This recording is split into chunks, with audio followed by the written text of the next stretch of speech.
नमस्ते, good morning. कैसे हैं आप सभी लोग। मैं आपकी दोस्त सोनाली राज मुखर्जी नगर से। तो दोस्त आइए चलते हैं अपने टॉपिक की तरफ।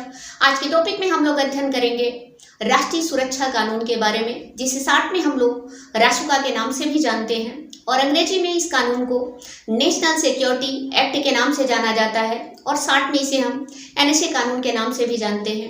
एनएसए एक ऐसा कानून है जो लगातार किसी न किसी वजह से चर्चा के केंद्र बिंदु में बना रहता है। यह कानून केंद्र सरकार और राज्य सरकार को एक विशेष शक्ति प्रदान करता है। इस कानून के तहत यदि कोई व्यक्ति राष्ट्र की सुरक्षा, राष्ट्र की एकता एवं अखंडता, कानून व्यवस्था, सार्वजनिक व्यवस्था को क्षति पहुंचाने की कोशिश करता है तो जो केंद्र सरकार है और राज्य सरकारें हैं वो उस व्यक्ति को एनएसए कानून के तहत बिना आरोप तय किए गिरफ्तार कर सकती हैं।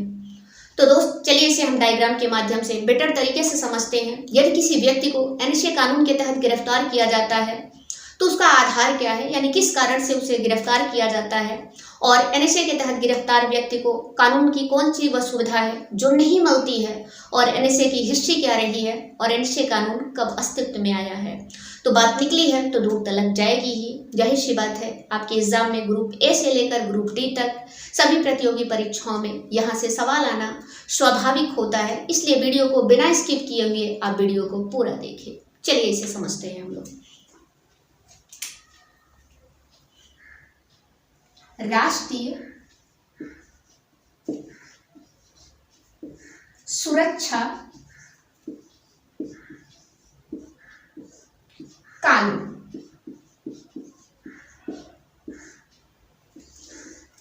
शॉर्ट में इसे हम लोग रासुका के नाम से जानते हैं। रासुका यानी राष्ट्रीय सुरक्षा कानून, और इंग्लिश में इसे जो है national security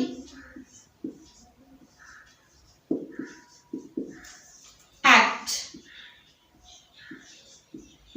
national security act के नाम से जाना जाता है। चलिए डायग्राम के माध्यम से समझते हैं दोस्त इसे। और इसे शॉर्ट में जो है हम लोग एनएसए भी कानून के नाम से भी जानते हैं। एनएसए यानी नेशनल सिक्योरिटी एक्ट। तो आइए देखते हैं एनएसए कानून के प्रावधानों के बारे में।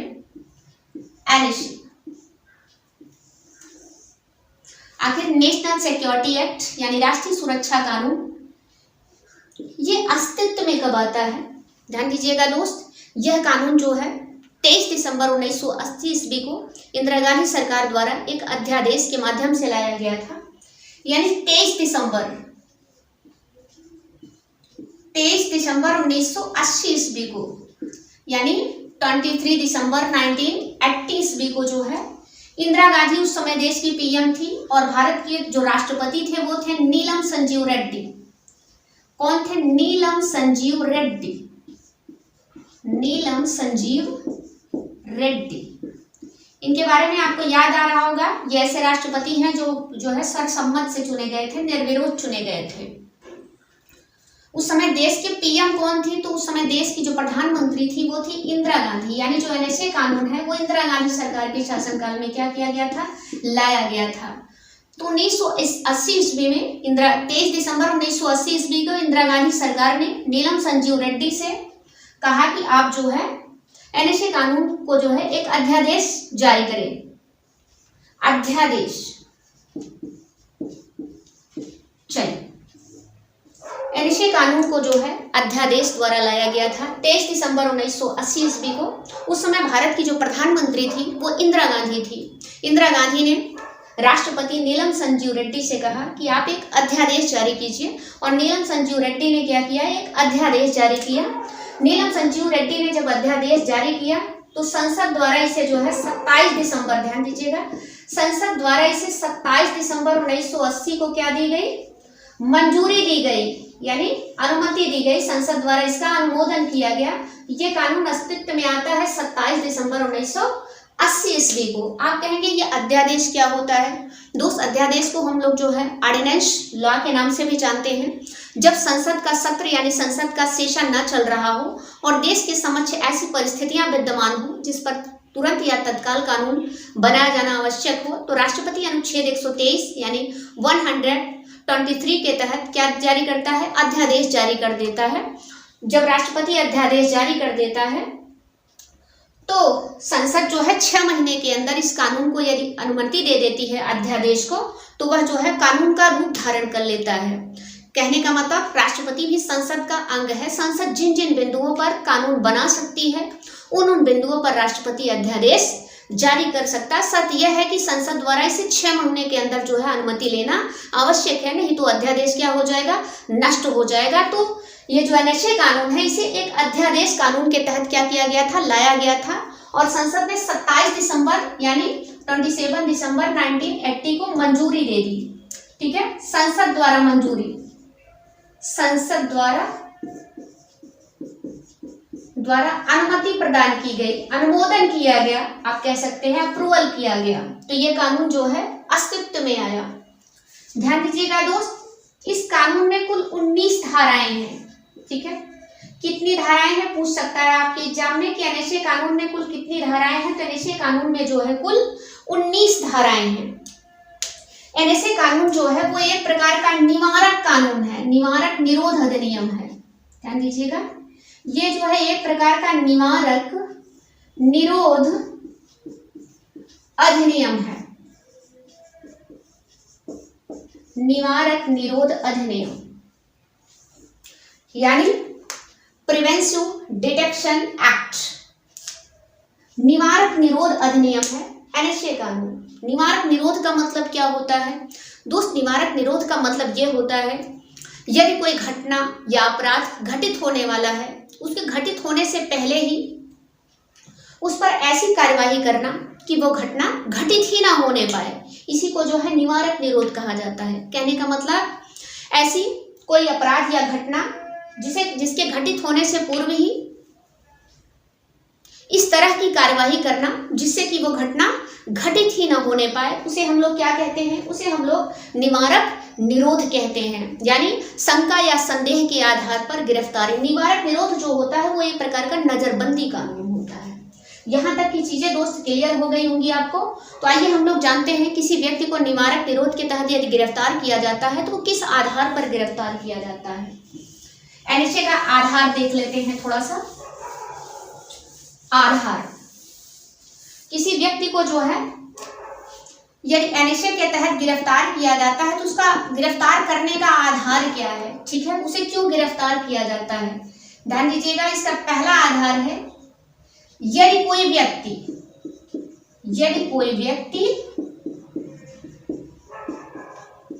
देश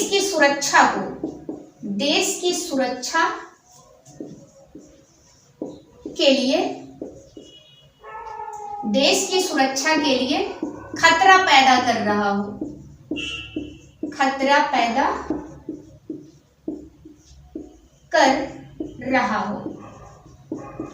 कहने का मतलब यदि कोई ऐसा व्यक्ति जो देश की सुरक्षा के लिए खतरा पैदा कर रहा हो, वो व्यक्ति देशी हो या विदेशी हो, ठीक है, राष्ट्र की एकता और अखंडता के लिए क्या कर रहा हो, क्षति पहुंचा रहा हो, ठीक है। यदि कोई विदेशी व्यक्ति है, यदि वो अपनी पहचान छुपाकर भारत में रह रहा है तो उस व्यक्ति को भी NHA कानून के तहत गिरफ्तार किया जा सकता है। यानी यदि कोई, चलिए अपनी भाषा में समझते हैं, जैसे यदि कोई व्यक्ति जो है राष्ट्र की सुरक्षा को क्या कर रहा है, खतरा पहुंचा रहा है, और सरकार जो है पूर्णतः उस व्यक्ति से संतुष्ट हो जाती है कि हाँ फला व्यक्ति जो है राष्ट्र की सुरक्षा के लिए खतरा पैदा कर रहा है, तो राज्य सरकारें और केंद्र सरकारें उस व्यक्ति को NHA कानून के तहत गिरफ्तार कर लेती हैं। दूसरा क्या है, आवश्यक वस्तुओं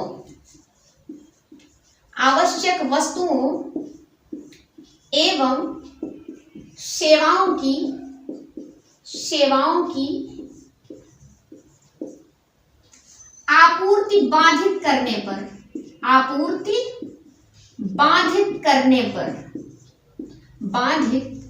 पर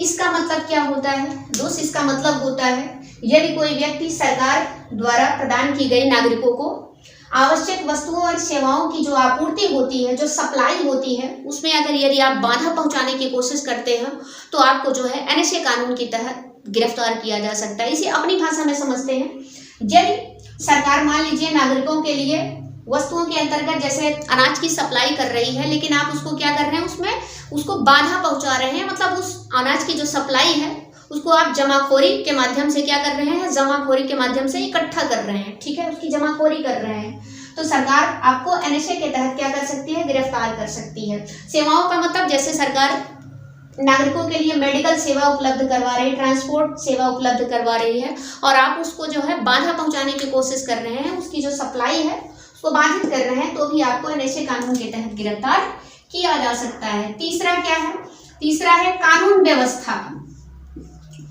कानून व्यवस्था या सार्वजनिक व्यवस्था, या सार्वजनिक व्यवस्था बाधित करने पर यदि आप कानून व्यवस्था या सार्वजनिक व्यवस्था को बाधित करने का प्रयास करते हैं, तब भी आपको सरकार एनएसए कानून के तहत गिरफ्तार कर सकती है। कहने का मतलब, यदि अपनी भाषा में इसे समझते हैं उदाहरण से दोस्त, कहने का मतलब यदि आप कोई ऐसा जुलूस निकाल रहे हैं जिससे शांति भंग हो रही है, सार्वजनिक व्यवस्था क्या हो रही है, नष्ट हो रही है, उसे क्षति पहुंच रही है, तो आपको सरकारें जो है एनएसए कानून के तहत गिरफ्तार कर सकती हैं बिना आरोप तय किए हुए। यहां तक की चीजें दोस्त आपको क्लियर हो गई होंगी, तो हम लोग आगे चलते हैं। आखिर एनएसए कानून पर कौन कौन से लोग जो है कार्रवाई कर सकते हैं, एनएसए कानून पर कार्रवाई करने का अधिकार किसके किसके पास है। कार्यवाही का अधिकार, कार्यवाही का अधिकार, कार्यवाही का अधिकार, यानी एनएसए कानून के तहत किसी व्यक्ति को कौन कौन सी संस्थाएं ऐसी हैं जो गिरफ्तार कर सकती हैं। तो ध्यान दीजिएगा दोस्त, केंद्र सरकार, ठीक है, केंद्र सरकार। और कौन गिरफ्तार कर सकती है किसी व्यक्ति पर एनएसए कानून, और कौन लगा सकती है, राज्य सरकारें, यानी 28 राज्य की जो राज्य सरकारें हैं ये भी जो है एनएसए कानून को लगा सकती हैं। तीसरा है आपका जो है जिला अधिकारी। जिला अधिकारी का मतलब डीएम, जिसे हम लोग डिस्ट्रिक्ट मजिस्ट्रेट कहते हैं, और आपका है पुलिस आयुक्त, ध्यान दीजिएगा, पुलिस आयुक्त। इन चारों के पास यह अधिकार होता है कि ये चारों जो है किसी भी व्यक्ति को एनएसए कानून के तहत क्या कर सकती हैं, गिरफ्तार कर सकती हैं। कहने का मतलब केंद्र सरकार के तहत जो है एनएसए के तहत किसी भी व्यक्ति को गिरफ्तार करने की जो है अंतिम शक्ति होती है, मतलब निर्णायक। एनएसए के तहत जो गिरफ्तार व्यक्ति की जो निर्णायक शक्ति होती है वो किसके पास होती है, क्योंकि ये राष्ट्रीय कानून है, केंद्र सरकार का कानून है, तो निर्णायक एनएसए पर जो अंतिम निर्णय लेती है वो केंद्र सरकार ही लेती है। और राज्य सरकारें मान लीजिए यदि किसी व्यक्ति को एनएसए कानून के तहत क्या करती है, गिरफ्तार करती हैं, तो उस व्यक्ति को जो है, तो इसकी सूचना जो है इन्हें 7 दिन के अंदर राज्य सरकारों को किसको देनी होती है, केंद्र सरकार को देनी होती है, ठीक है। केंद्र सरकार को राज्य सरकारें 7 दिन के अंदर जो है सूचना देती है कि भला व्यक्ति को जो है एनएसए कानून के तहत गिरफ्तार किया गया है। इसके अलावा यदि जिला अधिकारी किसी व्यक्ति को एनएसए कानून के तहत गिरफ्तार करता है तो 12 दिन के अंदर, ध्यान दीजिएगा, 12 दिन के अंदर जो है राज्य सरकार द्वारा इसे अनुमोदित होना जरूरी होता है, अनुमति मिलना जरूरी हो जाता है, नहीं तो जिलाधिकारी द्वारा जो जिस व्यक्ति पर एनएसए कानून लगाया गया है वो क्या हो जाएगा, निष्प्रभावी हो जाएगा। कहने का मतलब जिलाधिकारी यदि किसी व्यक्ति को एनएसए कानून के तहत गिरफ्तार करता है तो 12 दिन के अंदर उसे राज्य सरकार से अनुमति लेना जरूरी होता है, नहीं तो वो निष्प्रभावी हो जाएगा एनएसए कानून। पुलिस आयुक्त, ध्यान दीजिएगा, राज्य की जो पुलिस आयुक्त होते हैं उनको भी एनएसए कानून के तहत गिरफ्तार करने का क्या होता है, अधिकार होता है। तो कार्रवाई करने का अधिकार आपको अच्छे से समझ में आ गया होगा दोस्त। आइए चलते हैं हम लोग कि जो एनएसए कानून है उसका लाभ जो है, कहने का एनएसए कानून नहीं, मतलब एनएसए कानून के तहत गिरफ्तार व्यक्ति को कानून को कौन कौन सी ऐसे लाभ हैं जो नहीं मिलते हैं।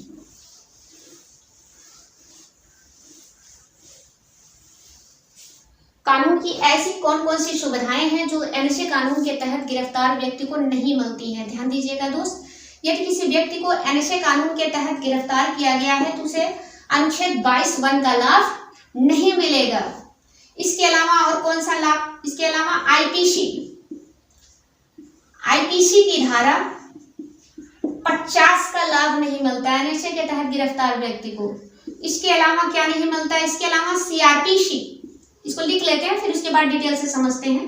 सीआरपीसी की धारा 56 एवं 76 का लाभ नहीं मिलेगा उस व्यक्ति को, और उसे जो है बिना कोई एफआईआर दर्ज किए हुए जो है बिना एफआईआर दर्ज किए गिरफ्तार कर लिया जाता है। ठीक है, बिना एफआईआर दर्ज किए गिरफ्तार कर लिया जाता है। और उसका रिकॉर्ड जो है, रिकॉर्ड यानी एनएसए कानून का जो रिकॉर्ड होता है वो एनसीआरबी में दर्ज नहीं होता। चलिए आइए देखते हैं दोस्त, यदि किसी व्यक्ति को एनएसए कानून के तहत गिरफ्तार किया जाता है तो उसे कानून की कौन कौन सी सुविधाएं हैं जो नहीं मिलती हैं। पहला है 22(1) का, अनुच्छेद 22(1) का लाभ उसे नहीं मिलेगा। आपको याद आ रहा होगा,